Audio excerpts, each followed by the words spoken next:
जालन्याच्या सागर सहकारी साखर कारखान्याच्या गव्हाणीत मैत कुटुंबियाचे व सकल बंजारा समाज बांधवाचे धरणे आंदोलन। जालना जिल्ह्यातील सागर सहकारी साखर कारखान्याच्या गव्हाणीत आज दिनांक 21 फेब्रुवारी 2026 रोजी मैत एकनाथ रावसाहेब राठोड यांचे कुटुंबीय, गावकरी, नातेवाईक व हरीश राठोड यांनी मैताच्या वारसाला 20 लाख रुपयाची मदत आणि कुटुंबातील एका व्यक्तीला नोकरी कारखान्यात देण्यात यावी यासाठी मैताचे नातेवाईक समाजातील हरीश राठोड आणि नातेवाईकांनी सागर सहकारी साखर कारखान्याच्या गव्हाणीत आंदोलन केले। यावेळी सागरचे कार्यकारी संचालक यांनी आंदोलकाशी चर्चा करून त्यांचे लेखी निवेदन स्वीकारले।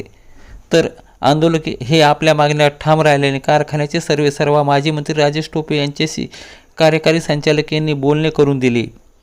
तर आंदोलनकर्ते लेखी घेतल्याशिवाय गव्हाणीतून निघणार नाही असा पवित्रा घेतला। दरम्यान तीर्थपुरी येथील पोलीस स्टेशनच्या ठाणेदार पवार मॅडम आणि सहकारी यांनी सागर कारखान्यात धाव घेतली। दरम्यान घटनेची माहिती कारखान्याचे उपाध्यक्ष उत्तम मामा पवार यांना मिळाल्याने ते घटनास्थळी दाखल झाले। त्यांच्याशी संवाद साधत शेवटी लेखी आश्वासन देऊन येत्या 8 ते 10 दिवसात संचालक मंडळाला त्यांचे म्हणणे व समोरासमोर बसून सोडू असे लेखी आश्वासन कार्यकारी संचालक यांनी दिल्याने तूर्त हे आंदोलन स्थगित करण्यात आले। यावेळी बोलताना सागर सहकारी साखर कारखान्याचे कार्यकारी संचालक व आंदोलनकर्ते। आजच्या घटनेसंदर्भात आपण काय सांगाल?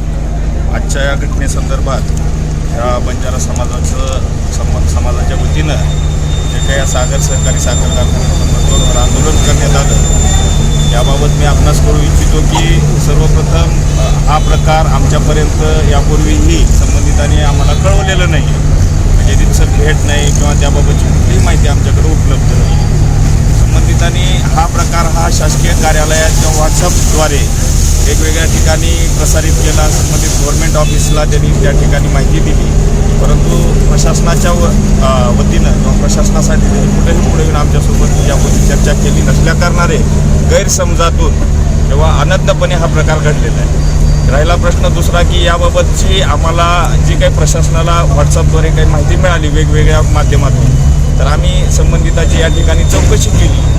या चौकशीअंती असं आमच्या निदर्शनास आलं की श्री राठोड यांचे आमच्याकडं कुठल्याही प्रकारचे लेखी करार जे की सागर सहकारी साखर कारखान्याला होणे अपेक्षित आहेत किंवा त्याबाबतचे जे आमच्याकडे यापूर्वी 120 कराराचे डॉक्युमेंटेशन किंवा वेगवेगळ्या माध्यमातून बैलगाडी ठेकेदार यांचे करार आमच्याकडे झालेले आहेत, असा करार आमच्याकडे नसल्यामुळे आम्ही संबंधित माहिती कुणाला कळवायची का, तर आम्हाला कुठल्याही प्रशासनाकडून किंवा संबंधित आंदोलकाकडून आम्हाला याबाबत प्रत्यक्ष येऊन निवेदन देण्यात आलेलं नसल्याकारणाने हा विषय आत्तापर्यंत वाढत राहिला। तत्पूर्वी माननीय भैयासाहेबांनी जे काही आदेश केले किंवा जे काही गोष्टी आम्हाला सांगितल्या त्या पद्धतीत आम्ही बंजारा समाजासोबत चर्चा करण्यासाठी पुढे येऊन स्वतः त्यांच्याबरोबर चर्चा केली व त्यांना असं ठिकाणी सांगितलं की याबाबतची पुढील नेमका काय विषय होता आणि काय मागण्या होत्या, नेमकं काय घडलं त्या संदर्भात तुम्ही काय सांगाल? नक्कीच सर, या ठिकाणी गोड साखरेची कडू कहाणी या साखर कारखाना जो चालतो कामगार बंधूच्या जीवावर चालतो, वाहन मालकाच्या जीवावर चालतो की जोपर्यंत वाहन मालक इथं ऊस तोडून आणत नाही तोपर्यंत साखर या ठिकाणी गाळप होत नाही। पण या ठिकाणी स्वर्गवासी एकनाथ भाऊ राठोड यांचं काही दिवसापूर्वी अटॅकनं निधन झालं होतं, पण या ठिकाणी प्रशासनाने कुठली या साखर कारखान्याच्या संचालक मंडळाने कुठलीही त्या प्रकारची दखल त्या पीडित कुटुंबासाठी घेतली नव्हती। म्हणून त्या कुटुंबाला आर्थिक मदत मिळावी म्हणून आम्ही या कारखान्याच्या गव्हाणीमध्ये उतरून आम्ही हे आंदोलन केलेलं आहे। मला एक सांगा, तुम्ही ते तुमचे जे एकनाथ भाऊ मध्ये त्यांचं यांच्याशी करार होता का, काय नेमकं काय होतं ते, म्हणजे तुम्ही यांना कारखान्याला कसं काय मागता त्याचं कारण काय सांगा?